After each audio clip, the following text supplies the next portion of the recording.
नमस्कार दोस्तों, मेरा नाम है रंजित झारिया और आरके सिविल पाठशाला यूट्यूब चैनल पर मैं आप सभी का बहुत बहुत स्वागत करता हूं। 29 अगस्त 2023 के न्यूज़पेपर को हम डिस्कस करेंगे। इसके साथ साथ में एडिटोरियल वाले हिस्से को भी यहां पर हम कवर करेंगे, जिसके माध्यम से आप देश दुनिया के जो बड़े बड़े मुद्दे हैं उनके बारे में डिटेल में व्याख्या पाते हैं। तो पहली जो खबर हम देखने वाले हैं यहाँ पर एथेनॉल कार से रिलेटेड आई है। ठीक है, तो हाल फिलहाल में देखा जाए पेट्रोल और डीजल इतना ज़्यादा महंगा हो चुका है कि अब भारत सरकार ने एथेनॉल ब्लेंडिंग का उपाय अपनाया था। सरकार का कहना था गन्ने से हम एथेनॉल बनाएंगे और एथेनॉल को हम पेट्रोल डीजल में मिला करके बेचेंगे। जैसे कि 20% की ब्लेंडिंग बोल दिया, 50% की ब्लेंडिंग, तो ज़्यादातर अभी जो चल रही है वो 20% की ब्लेंडिंग चल रही है। इससे क्या होता है, सरकार का बाहर से पेट्रोल मंगवाने का जो खर्चा है वो कम हो जाता है। इसका मतलब ये हो गया, बाहर से पहले 1 लीटर मंगवा रही थी सरकार, अब उसको 80 मतलब 800 ml ही बाहर से मंगवाना है। 20 ml वो क्या काम करेगी, एथेनॉल मिला देगी। अब यहाँ पर आप देखेंगे भारत में कुछ नया हो रहा है। नया ऐसा हो रहा है कि हम एक काम करते हैं, पेट्रोल और डीजल की जगह में 100% एथेनॉल से चलने वाली कार का ही निर्माण कर लेते हैं। ऐसी कुछ बात यहाँ पर सामने आई है। 50 साल पहले की बात करें, मतलब 1973, अरब और इजराइल के बीच जंग छिड़ी थी। इजराइल का सपोर्ट कर रहे अमेरिकी समेत कई सारे पश्चिमी देशों को सऊदी अरब ने पेट्रोलियम की सप्लाई बंद कर दी थी। और इससे क्या होगा, पेट्रोल कम आएगा, पेट्रोल महंगा हो जाएगा और लोग इसका बहुत कम यूज़ कर पाएंगे। यही वो समय था जब ब्राज़ील ने पेट्रोल डीजल की जगह ईंधन के रूप में एथेनॉल के इस्तेमाल का फैसला किया था। आज ब्राज़ील तेल के मामले में पूरी तरह से आत्मनिर्भर बन गया है। अब ये जो कहानी हम इसलिए सुने थे क्योंकि आज केंद्रीय सड़क परिवहन और राजमार्ग मंत्री नितिन गडकरी ने 100% एथेनॉल फ्यूल पर चलने वाली car Toyota Innova high cross को अनवील किया है। तो ये कार का नाम हमको ध्यान में रखना है, कौन सी कंपनी का है, टोयोटा इनोवा हाई क्रॉस है। ये दुनिया की पहली इलेक्ट्रीफाइड फ्लैक्स फ्यूल व्हीकल का प्रोटोटाइप है। एथेनॉल ईंधन की एक खास बात यह है कि ये तेल के कुओं से नहीं बल्कि किसानों के खेतों से आता है। तो सबसे पहले तो ब्राज़ील के बारे में बताया जाता है। तो ब्राज़ील के बारे में खाली आपको थोड़ा सा नॉलेज रखना है, क्योंकि कई चीज़ें जो है ऐसी हैं जिसमें ये आगे है और उसी से रिलेटेड उसके बारे में कभी कभी पूछ लिया जाता है।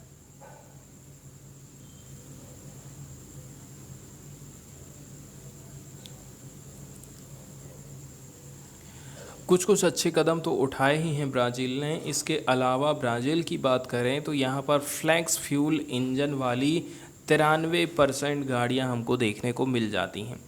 2022 में सबसे ज़्यादा कार बनाने के मामले में ब्राज़ील दुनिया में 6ठे नंबर पर था। 31 लाख से ज़्यादा कार सालाना ब्राज़ील में तैयार होती हैं। ब्राज़ील में तैयार होने वाली 93% गाड़ियों में फ्लैक्स फ्यूल इंजन लगा रहता है। फ्लैक्स फ्यूल इंजन क्या होगा? फ्लैक्स फ्यूल इंजन का मतलब है ऐसी गाड़ी पेट्रोल, डीजल या फिर एथेनॉल मिले फ्यूल से चल सकती हैं। पेट्रोल डीजल से भी चलेंगी और यदि उनमें एथेनॉल भी मिला जाता है तो भी ये गाड़ियाँ चलने वाली हैं। दूसरे देश से इंपोर्ट होने वाली कारों में भी E27 यानी कम से कम 27% एथेनॉल मिले पेट्रोल का इस्तेमाल करना ज़रूरी है। तो ये बहुत अच्छी बात है कि पेट्रोल डीजल में हम एथेनॉल मिला रहे हैं, तो देश दुनिया जो है इससे काफ़ी लाभान्वित हो रही है।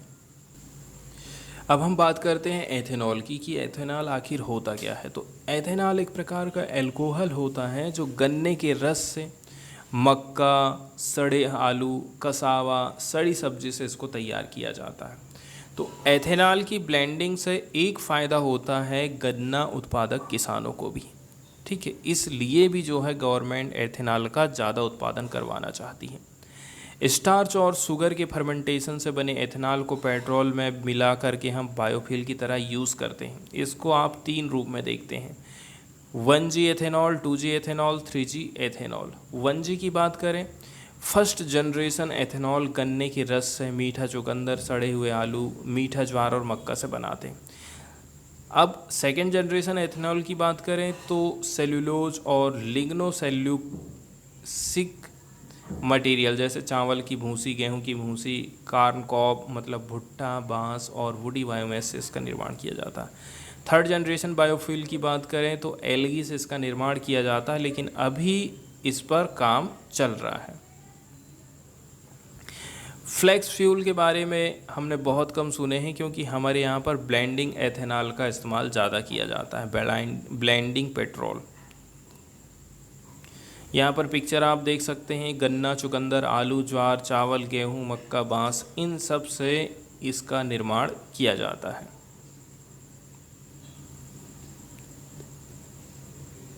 इसके अलावा अभी जो 100% हम फ्यूल पर आधारित 100% जो हम बात कर रहे हैं कि ये एथेनॉल पर आधारित कार है, इसकी कुछ खास बातें हैं, जैसे कि इसको डेवलप करते समय BS6 स्टेज 2 के मानकों का पालन किया गया है। हाइब्रिड सिस्टम के चलते चलते ये कार अपनी क्षमता, अपनी 40% बिजली फ्लेक्स फ्यूल से पैदा करती है। इस कार की माइलेज की रेंज जो है 15 से लेकर के 20 किलोमीटर प्रति लीटर एथेनॉल रहेगा। इसकी कीमत लगभग 60 रुपये है, जो इसे पेट्रोल, डीजल और CNG बेस्ड कारों की तुलना में काफ़ी प्राइस सेविंग बना देता, मतलब सस्ता बना देता है। इसके बाद वाली जो न्यूज़ हम डिस्कस करने वाले हैं वो जम्मू कश्मीर का आर्टिकल 35 है। तो जम्मू कश्मीर को हमेशा से ही क्या है ना, थोड़ा सा अलग थलग रखने की कोशिश करी गई है। आर्टिकल 35A कहता है कि यहाँ पर जो रहने वाले लोग हैं इनको प्रायोरिटी देना ज़रूरी है, चाहे वो वहाँ की सरकार की बात करें, चाहे हम केंद्र सरकार की बात करें। अभी तो हाल फिलहाल में पूरा का पूरा कंट्रोल जो है केंद्र सरकार के हाथ में चला गया है, लेकिन केंद्र सरकार के हाथ में जाते ही हम देखते हैं कि यहाँ पर बहुत सारे लोग ऐसे हैं जो कि इनको जो स्पेशल अधिकार मिला हुआ है आर्टिकल 35A के अंतर्गत, उसका फ़ायदा इनको नहीं मिल पा रहा है। इस स्पेशल फ़ायदे के अंतर्गत क्या होता है, जैसे कि कहीं पर यदि ज़मीन की खरीदी बिक्री हो रही है तो वहाँ पर प्रायोरिटी जो है वहीं के लोकल लोग को, जॉब की प्रायोरिटी वहाँ के लोकल लोग को पहले दी जाएगी। यदि आपने आर्टिकल 370 हटा भी दिया है तो कुछ चिंताएं ऐसी हैं जिनको सॉल्व करना बहुत ज़्यादा ज़रूरी है, ऐसा कहना है चीफ जस्टिस ऑफ इंडिया।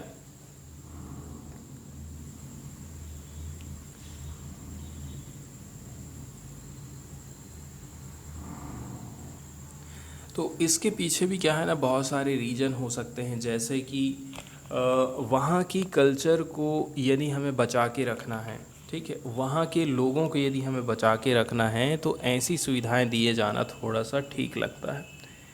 नहीं तो यहाँ के लोग वहाँ पर जाकर के आसानी से बस जाएंगे, फिर रोज़गार की जो समस्या है उनके सामने खड़ी हो जाएगी। इसके अलावा उनकी जो संस्कृति भी उनकी प्रभावित होगी यहाँ के नए लोग के जाने से। तो एक तो संस्कृति को भी सेफ रखना है, इसके साथ साथ में उनको रोज़गार, एजुकेशन, मेडिकल, ये सारी चीज़ में हमें प्रायोरिटी देने की ज़रूरत है।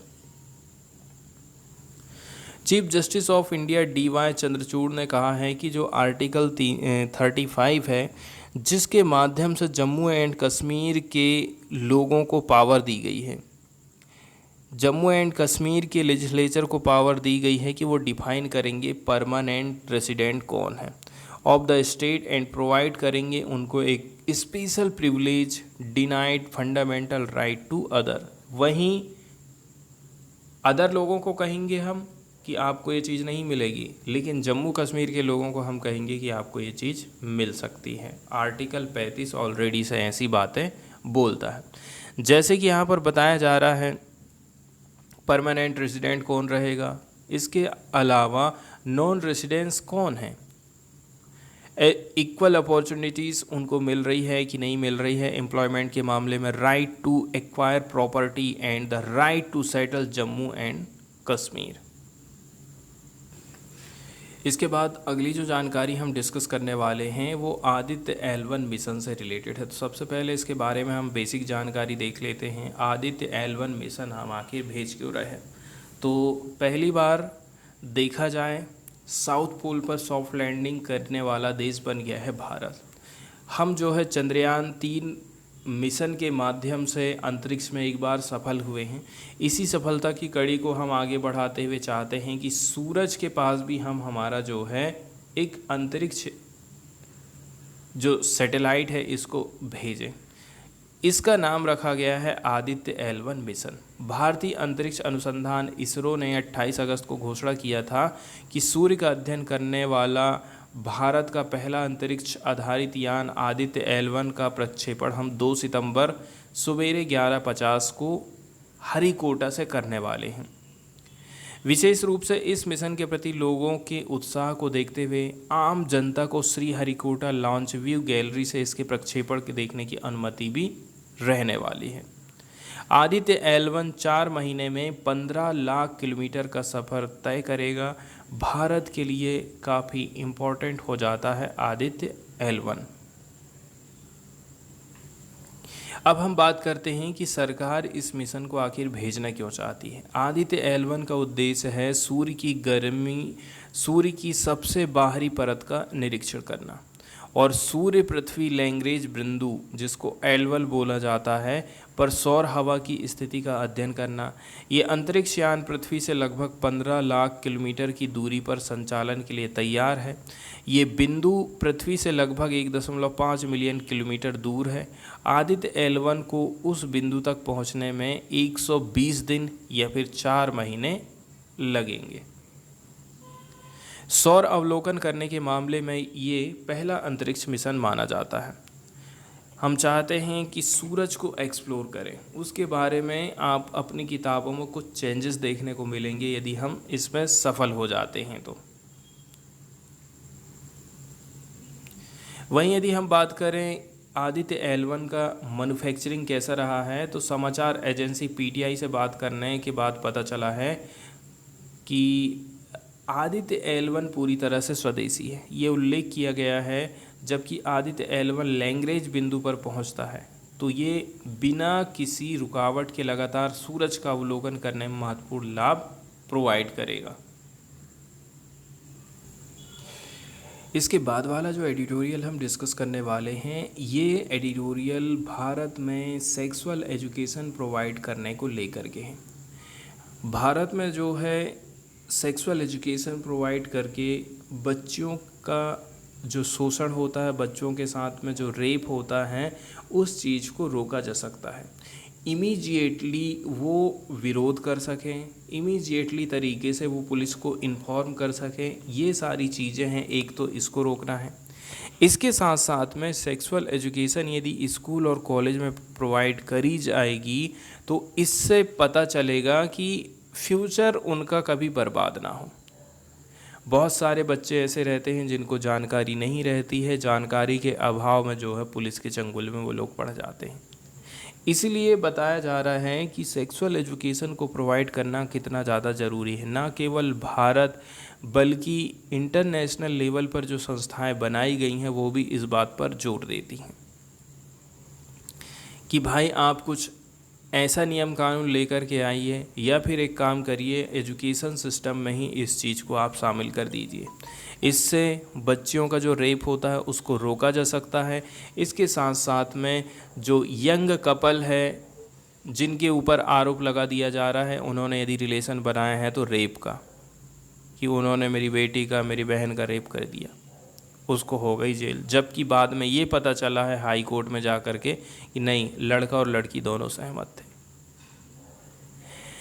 इसलिए अभी ज़्यादातर जो डिमांड उठ रही है ये कि 18 साल जो सहमति की आयु है उसको आप कम करिए, क्योंकि ज़्यादातर हाई कोर्ट में जो केस जा रहे हैं उसमें लड़का को छोड़ दिया जा रहा है। बात यहाँ पर यही आ जा रही है कि लड़की ने यदि ये बोल दिया कि नहीं मेरी भी सहमति थी, तो वैसे तो कहा गया है, कानून हमारा कह रहा है कि 18 साल से यदि कम उम्र की लड़की है और सहमति से भी यदि रिलेशन बनाया जाता है तो वो रेप की कैटेगरी में आएगा, और इसी के चलते चलते फिर लड़के को पकड़ लिया जाता है। लेकिन ज़्यादातर केस में हम देखें, जैसे कि मैं बार बार रिपीट कर रहा हूँ, कि बहुत सारे हाई कोर्ट ने ऐसे लड़कों को रिहा किया है। निष्कर्ष यही निकला है कि जो एज ऑफ कंसेंट है उसको बढ़ाया जाए। इस आर्टिकल में भी हम यही सारी चीज़ें देखेंगे। वहीं नेशनल क्राइम रिकॉर्ड ब्यूरो के हिसाब से यदि हम देखें, 51,863 केस रिपोर्ट किए गए थे the protection of children from sexual offence act in 2021। POCSO act के अंतर्गत 51,863 केसेस दर्ज किए गए हैं 2021 में अकेले। इनमें से 33,348 ऐसे हैं या फिर 64% केस ऐसे हैं जो कि सेक्सुअल असाल्ट से रिलेटेड हैं। तो इनको हम कैसे करके रोक सकते हैं, इसके लिए हमें जो है एक कम्प्रहेंसिव सेक्सुअलिटी एजुकेशन प्रोवाइड करने की ज़रूरत है, और हमें समझना है कि लोग आज के टाइम में क्या सोच रहे हैं। उनके माइंड में यदि पुराने विचार भरे हुए हैं तो उनको हमें चेंज करने की ज़रूरत है।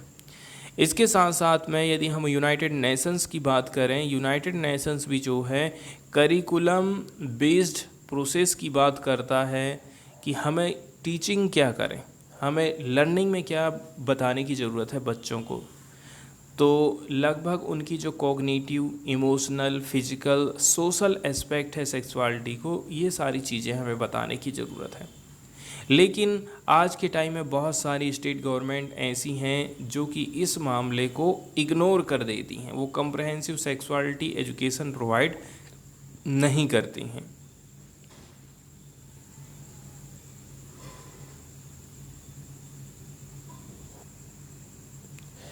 इसके बाद हम सबसे पहले तो समझेंगे सेक्सुअल कंसेंट आखिर होता क्या है। तो यह काफ़ी इम्पोर्टेंट हो जाता है कि हम इस टर्म के बारे में थोड़ी सी लर्निंग रखें about violation and abuse, but also to maintain healthy relationship यदि हमें हेल्दी बनाना है तो भी हमें इसका नॉलेज होना बहुत ज़्यादा ज़रूरी है। लेकिन हमारे जो इंडियन टीनेजर्स हैं, इवन यहाँ तक कि जो यंग एडल्ट्स हैं, वो जो है सेक्सुअल कॉन्सेंट का क्या मीनिंग लगाते हैं, इसको हमें समझना है। एक डेटिंग ऐप है टिंडर, उसे ये पता चला है कि 64% से भी ज़्यादा young Mumbai makers were hesitant to give consent. 64% से भी ज़्यादा बच्चे ऐसे हैं जो कि कंसेंट को प्रोवाइड करने में थोड़ा सा हिचकते हैं। यदि उनसे कहा जाए ठीक है कि आप डेट पर चलेंगे कि क्या, लेकिन ये जो है यहाँ पर थोड़ा सा चिंताजनक बात है। इसके साथ साथ में ये जो टर्म इस्तेमाल में लाई जा रही है, इसको भी हमें समझना है कि ये जो इंग्लिश के वर्ड यूज़ किए जाते हैं ये हमारे यहाँ पर बहुत कम यूज़ किए जाते हैं और बहुत कम लोग इसको समझ भी पाते हैं। तो सबसे पहले तो ये जो टर्म यूज़ करी गई है उसको थोड़ा सा क्लियर करने की ज़रूरत है कि हर कोई समझ सके। सर रिचर्ड बर्टन्स ने ट्रांसलेशन किया था द कामसूत्र का, लेकिन इस कामसूत्र में भी यहाँ पर इस चीज़ को क्लियर नहीं किया जाता है। एनसीआरबी का डाटा ये भी बताता है कि जो स्कूल एजुकेशन है उसमें कम्प्रहेंसिव सेक्सुअलिटी एजुकेशन की ज़रूरत है, न केवल बच्चों को, इसमें पेरेंट्स और केयर गिवर्स दोनों को ये एजुकेशन दिए जाने की ज़रूरत है। डाटा ये बताते हैं कि male and female children are victim of sexual abuse. तो चाहे वो लड़का हो चाहे लड़की हो, जो बच्चे रहते हैं वो सेक्सुअल अब्यूज़ का दोनों के दोनों शिकार हो जाते हैं। अब यहाँ पर कुछ चीज़ें और भी हैं जिनको हमें थोड़ा सा ध्यान में रखना है कि देखिए, यदि कहीं पर ये एजुकेशन प्रोवाइड करी जा रही है तो ये तो क्या है, ये तो एक्सपीरियंस पर आधारित चीज़ें बताई जाएंगी, क्योंकि इसके लिए तो उनको किसी प्रकार से बहुत ज़्यादा विशेषज्ञ रखने की ज़रूरत नहीं है। तो इसके लिए वो जो टीचर है उतना नॉलेज रखता है कि नहीं रखता है, ये चीज़ यहाँ पर इम्पॉर्टेंट हो जाती, तब जाकर के बच्चों को हम सही शिक्षा प्रोवाइड कर सकते हैं। ऐसा ना हो कि टीचर अपनी तरफ से ही जो है बच्चों को उतनी ज़्यादा जानकारी दे ना पाए। इसके बाद हाल फिलहाल में हम फिर से इंडिया और चाइना की रिलेशनशिप में सुधार की बात कर रहे थे। बहुत ज़्यादा जो है बढ़ा चढ़ा करके बताया जा रहा था कि देखो मोदी ने तो चाइना से बात किया है कि बॉर्डर में हम बहुत जल्दी जो है डिसंगेजमेंट लेकर के आएंगे, लेकिन यहाँ पर चीज़ें बिल्कुल विपरीत में हुई हैं। इंडिया ने क्या काम किया, G20 की जो बैठक है उसको जम्मू कश्मीर तक लेके गया, उसको अरुणाचल प्रदेश में रख रहा है। ये इंडिया के लिए बहुत अच्छा कदम है कि भाई हमारी जो टेरिटरी है उसको हम क्लेम कर रहे हैं इसके माध्यम से। लेकिन इस बात से चाइना नाराज़ है। चाइना ने क्या काम किया है, अभी जो है हाल फिलहाल में न्यू मैप रिलीज़ किया है जिसमें और भी नई नई टेरिटरी को वो क्लेम कर रहा है। 2023 का जो एडिशन है स्टैंडर्ड मैप ऑफ चाइना का, इसमें अरुणाचल प्रदेश और अक्साई चीन वाला एरिया दोनों को चाइना की बॉर्डर के रूप में प्रस्तुत किया गया है। It is seen as a response to India holding events in lead up to G20 summit in the state। शायद एक रीज़न ये हो सकता है कि इंडिया यहाँ पर G20 की मीटिंग रख रहा था और चाइना कहता है अरुणाचल प्रदेश तो हमारा है, अक्साई चीन तो हमारा है, आप कैसे करके यहाँ पर मीटिंग रख ले रहे हैं। एक रीज़न यहीं पर बताया जाता है।